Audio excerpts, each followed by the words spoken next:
Balima ani yakuma très urgent. Balima biye samedi 8 novembre 2025. Aywa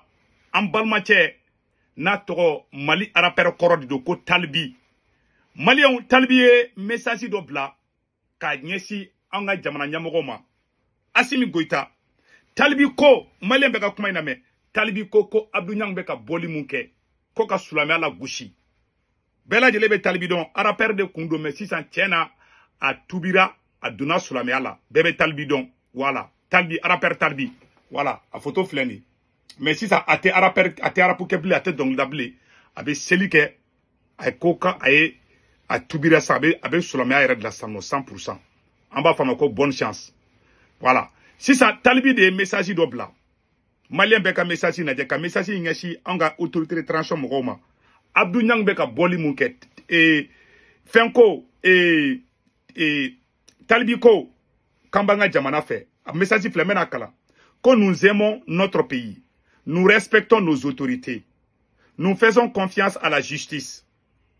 en ces temps fragiles qui traversent notre nation. Il est essentiel de ne pas céder à la confusion ni au désordre. Nous refusons de nous abaisser à certains discours, mais si les actes et propos de M. Abdou Niang restent impunis, l'État portera sur la responsabilité des conséquences. Voilà. Ko Talbi ko lube Mali, olube Mali fait. Olube Mali nyama ou bonya. Ou ka bonya be Mali kan. Ou te don kewale mena Mali on yarama blanyona ko lute don ola. Olu dalemba la fana ou daleme Mali sharia bulu mo la ou tena Abdou Niang tout temps. Programme Koulibaly Club na de. Ko daleme Mali sharia tigula utena Abdou Niang tota. Mais ni Abdou Niang ka ni kuma inkera ko ni fema boala. Ko ni koko borala Asimi Goita ka ou ka kula ngi nedodo. Tay fin d'abla ambalmache d'abla comment on appelle la Talbi. Bela jele me Talbi don a photo flene ni de Talbi. Voilà. Talbi bora a une message de bla. Mena message décortiqué. Et d'abord Talbi ka message ba ira ka fo. Abdou Niang be ka kuma mun fota. Abe ka ala dogoya ma kuma mun fo, ka sulame ala gushi kuma mun fo. Nebe mun fo Asimi Goita ngena. Ani porke Adama Koulibaly ngena. Ay Abdou Niang mene. Ne ma fo ka don ka sola ba ka ay Abdou Niang mene.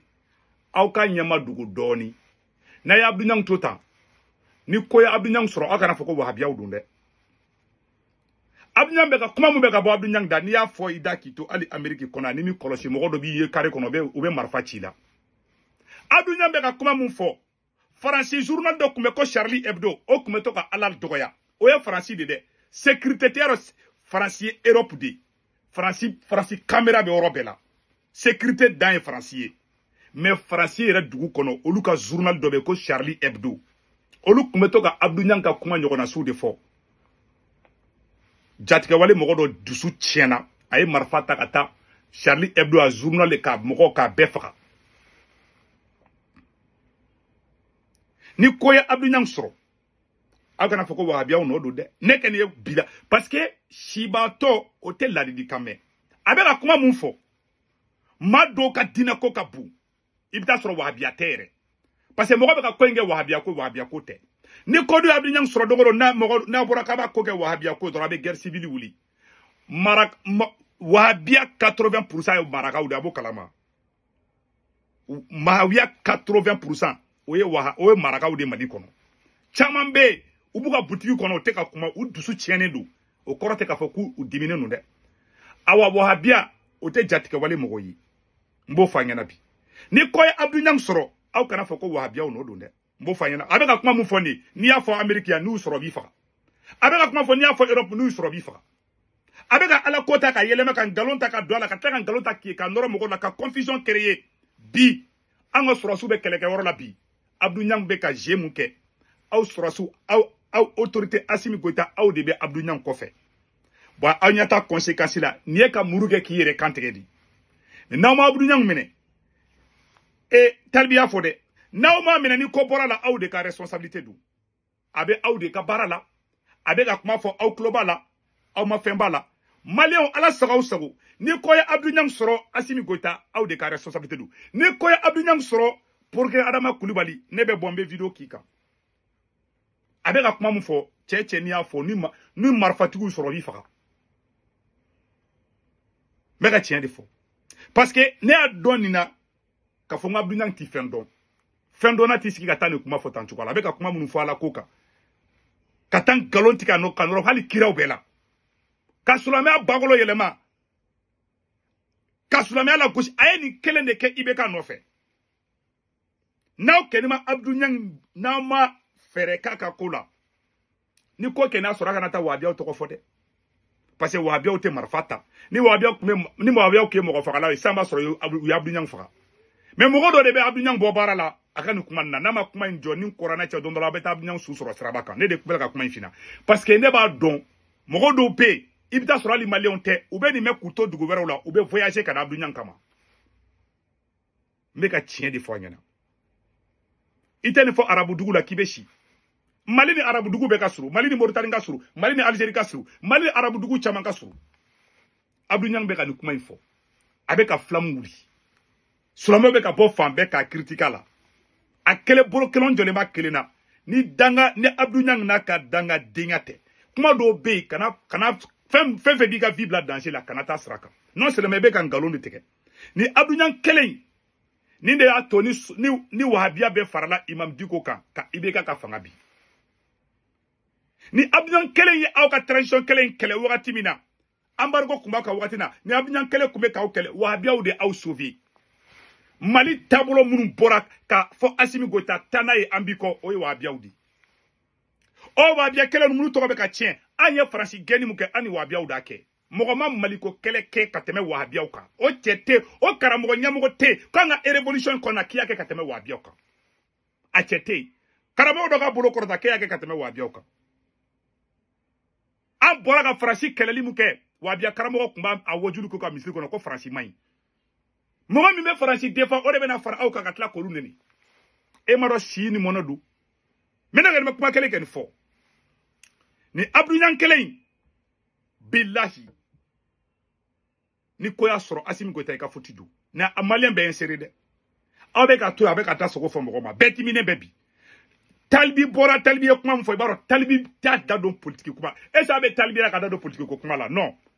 bon a bɛ ka bɛɛ lawuli a bɛ ka bɛɛ dusu tiɲɛ Mali fan bɛɛ bon imagine toi an ka sɔrɔsiw bɛ kɛlɛkɛyɔrɔ la wagati min na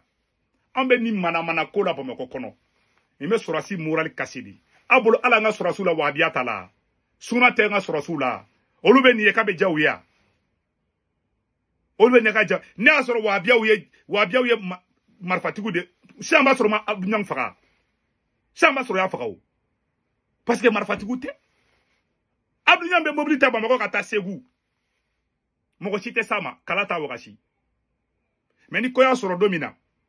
parce que dɔw bɛ k'i profiter ni problème de compte la k'u b'u ka compte régler ni ɲɔgɔn ye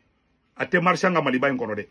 taabolo min ye Maliko kɛlɛ kɛ ni anw ye an bɛ taa boulevard la don min na wahabiya karamɔgɔw de bɔra k'anw dɛmɛ an ka kɛlɛ la parakata pa karamɔgɔ si tɛ se k'i bolo kɔrɔ la k'i y'an dɛmɛ ka tɛmɛ wahabiya kan o cɛ tɛ Mali kɔnɔ ne bɛ bɛn musala ko in bɛ ka bɔ musalaha la bilen dɛ maa ma Maliko kɛlɛ kɛ ka tɛmɛ wahabiyaw kan minnu bɛ ka wahabiyaw la gosi u si kun tɛ M5 na fɔlɔ a y'a remarqué Abdou Niang ma M5 ko kɛlɛ kɛ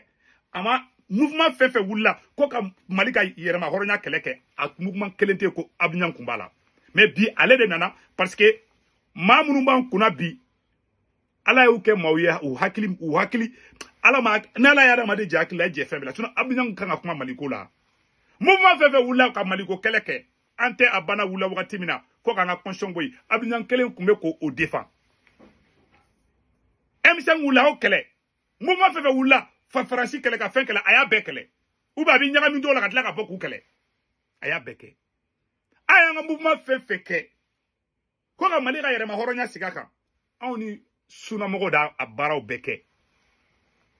Mali kura a tɛ jɔ sunamɔgɔw kɔ voilà la vérité minnu bɛ sunamɔgɔw la gosi u si ma fara anw kan a silamɛ nafigi ma fara anw kan a journaliste escroc ma faga anw kan ko in sera tiɲɛ fɔ yɔrɔ de ma ni karamɔgɔ min farala anw kan ka Faransiko kɛlɛ kɛ problème t'a la i bɛ bɔ n'a prévu ye wajulu kɛra sunamisiriw kɔnɔ Bamakɔ kɔnɔ yan Bamako misiri kɔnɔna suna misiri ka embargo kɛra Mali ka don min na Abdou Niang tun bɛ ka Faransi dɛmɛ Mali contre la sunamɔgɔw de Assimi Goïta sauvé Abdou Niang contre la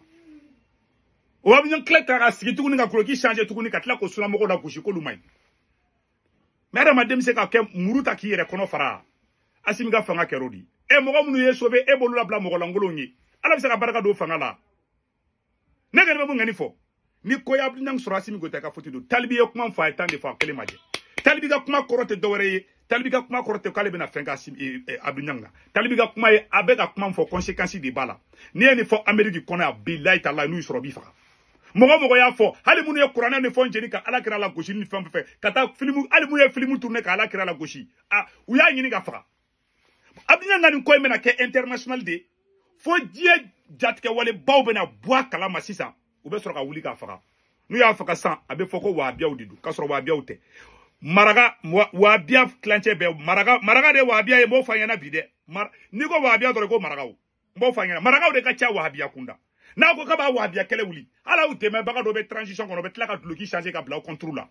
aw bɛ ka na ni diinɛ kɛlɛ de ye aw bɛ terrain glissant min kan aw t'a dɔn aw bɛ jeu min na aw de bɛ ka silamɛya la gosi mais aw tɛ se silamɛya la hali aw pakɛ hali aw mɔkɛ ta mɔkɛ aw tɛ se silamɛya la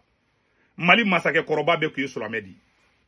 Sunjata Keita tun ye silamɛ de ye Manden sigira silamɛya de kan minnu bɛ wuli an ka segin an ka kɔrɔlen kan a y'an ka kɔrɔlen jumɛn fɔ n'a ɲɛmɔgɔ tun tɛ silamɛ ye Sunjata tun ye Soni Alibert Mali ka fɛn fɛn Mali bɛ disi gosi ni fɛn fɛn ye a bɛɛ tun ye silamɛ de ye et résistance minnu ko tubabuw ta mara a résistance ɲɛmɔgɔba bɛɛ Alimami Samori Ture Cɛba Babemba olu bɛɛ tun ye silamɛ de ye aw bɛ na mun de fɔ anw ɲɛna aw bolo k'a ye dunan de silamɛya la kafiri ninnu aw tɛ se silamɛya la koyi aw bɛ na ka to yen aw bɛ taa ka to yen kuma banna salamu ni ko ye Abdou Niang sɔrɔ Assimi Goïta e de nɔ don maliyɛn bɛɛ ka sɛbɛn ka da dɛ bi ye samedi 8 novembre 2025 parce que Abdou Niang tɛ fɛn dɔn i b'a dɔn n kalanna n nɛn ka di ani n bɛ fɛn dɔw tɛ kelen Abdou Niang tɛ fɛn dɔn Abdou Niang yɛrɛ hinɛ de bɛ ka ne minɛ n bɛ ka tiɲɛ de fɔ an ɲɛna parce que a bɛ terrain mun kan a t'a dɔn diɲɛlatigɛ la adamaden bɛɛ n'i ka spécialité don e de ye o ye n'i m'a fɔ k'i ye politologue ye dɛ a b'a fɔ k'a bɛ taga awa n'a y'i da don droit fana tuguni a y'a den da a bɛ taga yɔrɔnin dɔ kalan a bɛ taga dictionnaire dɔ ta ka taa fɛn dɔ kalan dɔrɔn k'a fɔ k'o de ye nin n ko kalan bɛɛ n'a spécialité de don bɛɛ n'i ka docteur y'a ka docteur de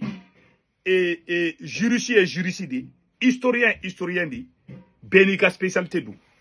awa islam c'est-à-dire que islam kalan minnu b'o kɛ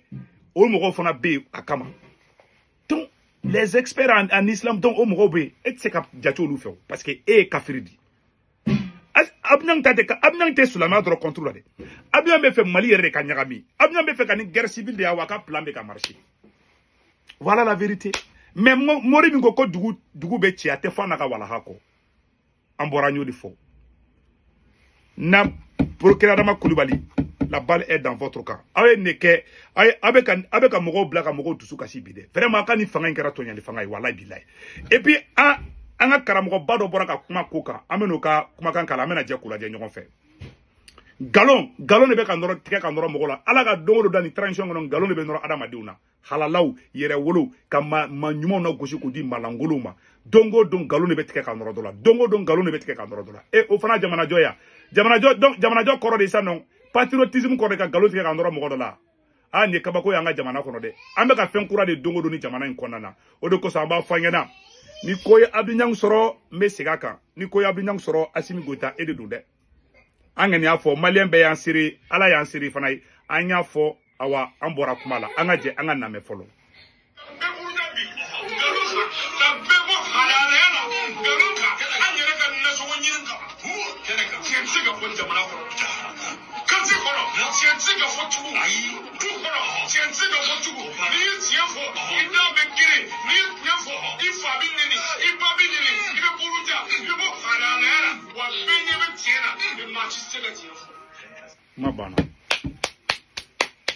Malien minnu bɛ Faransi, Italie, Espagne, Angleterre, Amérique, Canada ka wari ci nɔgɔra a bɛ Senwave application télécharger n'a Senwave application télécharger a bɛ ne ka kɔrɔ promo don urgent 10 € bɛ na o y'a yɛrɛ ta ko fa b'a ka banque information bɛ dun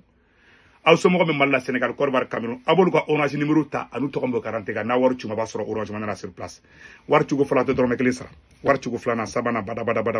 € 97 2 € 200 dɔrɔn a kan bɛ caw